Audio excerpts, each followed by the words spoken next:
Langsung saja kita mulai debat calon wakil presiden pemilu 2024. Pada sesi pertama, kita akan mendengarkan visi, misi, dan program kerja masing-masing pasangan calon yang akan disampaikan calon wakil presiden 2024. Jika pada debat pertama sebelumnya penyampaian visi misi dimulai dari paslon nomor urut 1, maka debat kali ini kami persilahkan calon wakil presiden nomor urut 2, Bapak Gibran Raka Buming Raka, untuk menyampaikan visi misi dan program kerja. Kami persilahkan, Pak.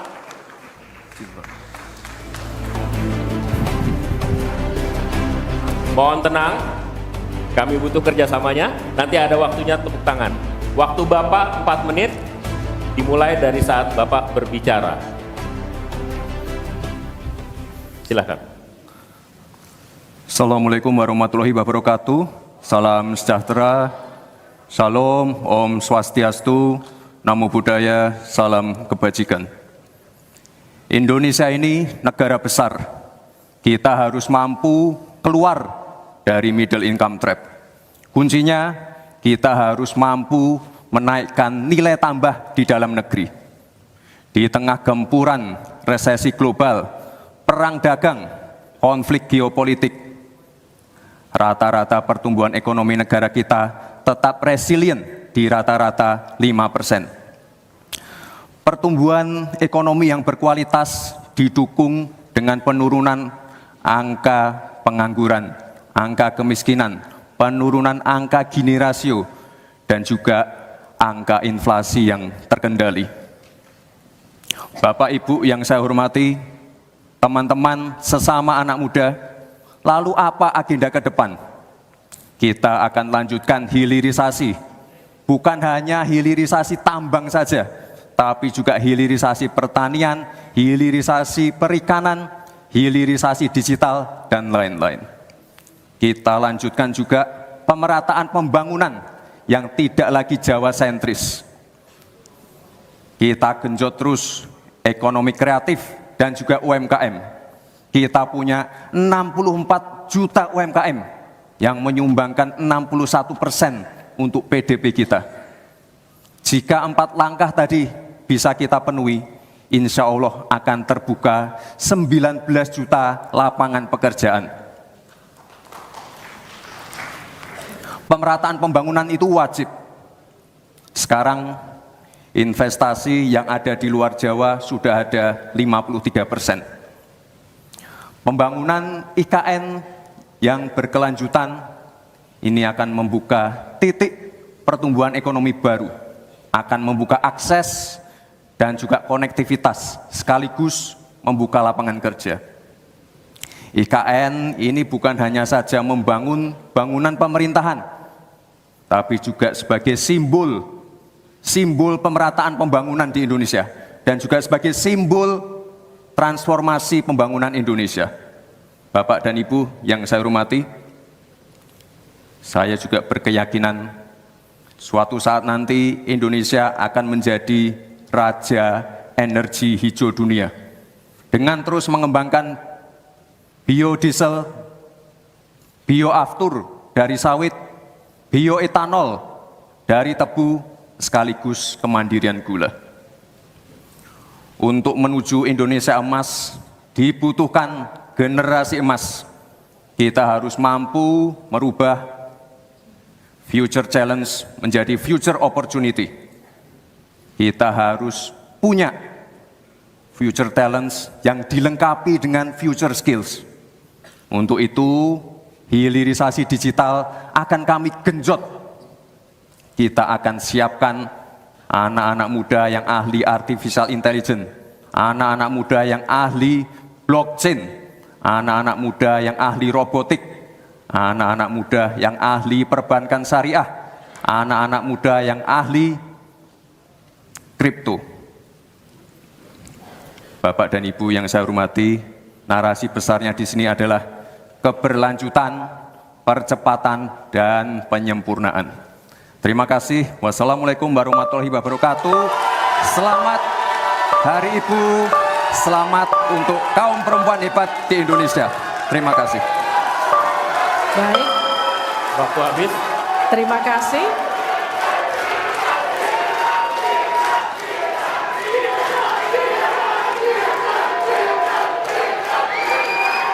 Baik, cukup.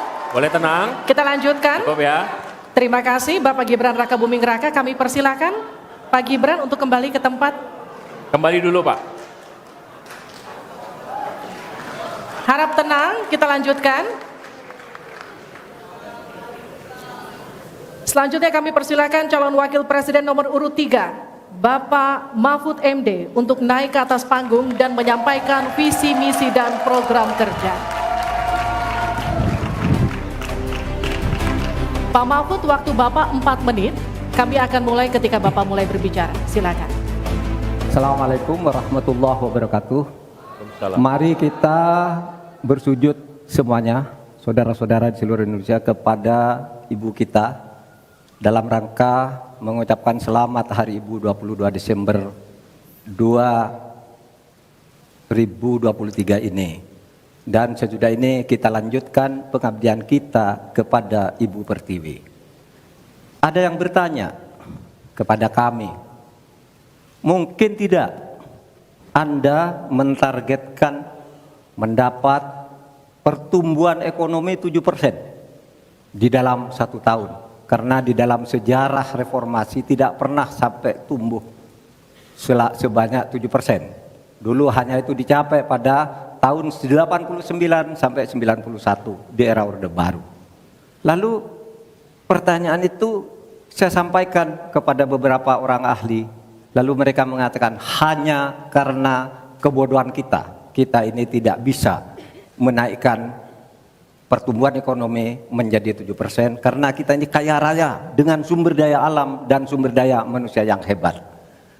Masalahnya apa? Masalahnya banyak korupsi dan inefisiensi di sektor-sektor pertumbuhan ekonomi, yaitu di sektor konsumsi, belanja pemerintah, ekspor impor, dan investasi. Jadi dengan demikian karena banyak korupsi, dan itu memang betul terjadi. Coba lihat, berdasar hasil SIGI, Transparansi Internasional, korupsi terjadi di lembaga legislatif, eksekutif, dan yudikatif secara besar-besaran. Korupsi juga terjadi di 3 metra alam kita ini. Kita menginjak bumi, ada korupsi di tanah dan pertambangan. Kita ke laut, ada korupsi di masalah kelautan. Kita melihat udara, pesawat terbang kita, ternyata di udara juga banyak korupsi. Akibatnya apa? Rakyat miskin. Saya ketemu dengan seorang bernama Teddy dan Joni di Padang. Seorang atau 2 orang pegawai angkutan perusahaan truk menyatakan tidak pernah bisa mendapat subsidi minyak yang disediakan oleh negara karena tidak pernah sampai di korupsi. Saya juga ketemu dengan seorang Sri Wulan, anak kecil di Parongpong, Bandung Barat. Dia mengajak saya main layang-layang, katanya, "Bapak, saya ingin terbang seperti layang-layang meraih cita, tapi saya tidak dapat." Kemudian saya ingat pulau saya Madura. Di Madura itu kaya dengan gas alam, tetapi sampai sekarang tidak pernah dioptimalkan untuk dimanfaatkan. Maka kuncinya adalah bagaimana kita memberantas korupsi. Lalu ada yang tanya kepada saya, "Bapak, kalau Bapak jadi wakil presiden orang takut ditangkap." Saya panggil para ekonom dan para pelaku usaha, "Apa betul Anda takut kepada saya kalau saya wapres?" "Tidak, Bapak. Justru kami perlu seorang penegak hukum seperti Bapak. Karena apa? Kami kalau mau investasi di Indonesia ini diperas. Mau berusaha ini diperas. Kalau kami bayar padahal diperas, lalu ketahuan kami ditangkap katanya kami menyuap." Itulah Indonesia ini pada saat ini. Oleh sebab itu, saudara sekalian, kita harus lawan korupsi. Memembang istilah anak muda, "Hai koruptor, kutabrak kau. Hai wir, mundur kau wir. Nah korupsi, setabrak." Saudara sekalian, ini semua dalam rangka agar terjadi pemerataan seperti ketentuan pasal 3 Undang-Undang Dasar. Di Al-Quran disebut kaila yakuna dolatan bainal yang. Jangan biarkan kekayaan itu hanya beredar di antara orang Mohon maaf, kaya. waktu Bapak Selesai. habis. Baik, terima kasih Pak Mahfud. Silakan kembali, Pak.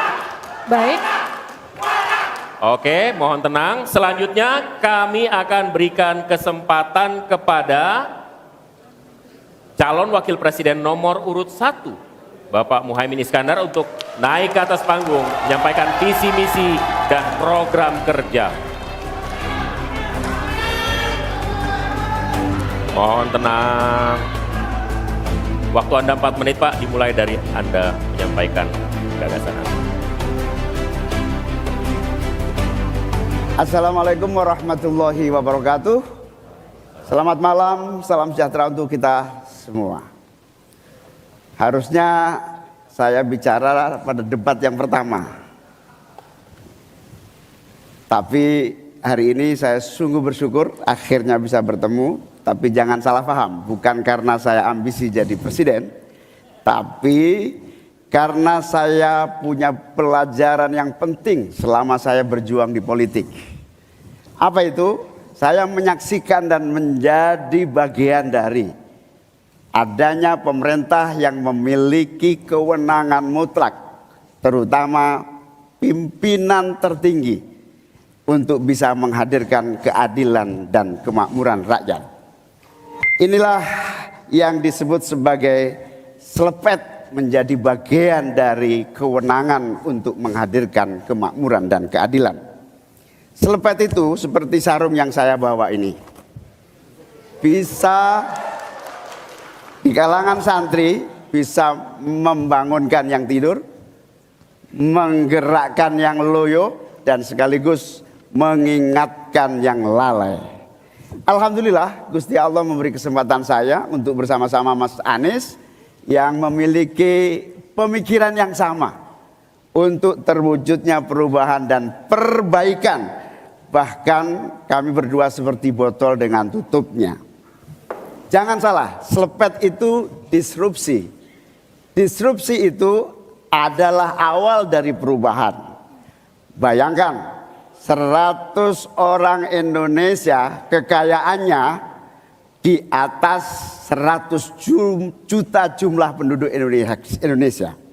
Artinya ini keadaan yang tidak adil. Ini harus kita selepet. Kita juga harus punya keyakinan bahwa 100 orang yang kaya ini kita pajakin bersamaan dengan kita turunkan pajak kelas menengah di Indonesia. Hari ini cabai mahal, telur mahal, beras mahal, barang-barang mahal, tengkulak jahat, mafia penguasai dan merajalela di mana-mana. Padahal rakyat sudah kerja. Ini harus kita selepet. Angka pengangguran sudah 8 juta, 80 juta memang bekerja, tetapi di sektor informal. Mereka tidak mendapatkan penghasilan yang pasti, dan bahkan dompetnya dipastikan tipis. Ini yang harus kita selepet.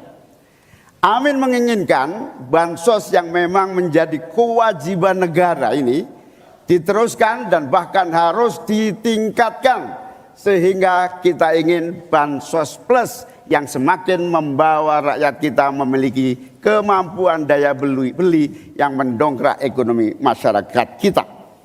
Insya Allah Amin akan memastikan 5% anggaran dari APBN atau sekitar 150 triliun kita khususkan untuk kamu kaum muda Indonesia.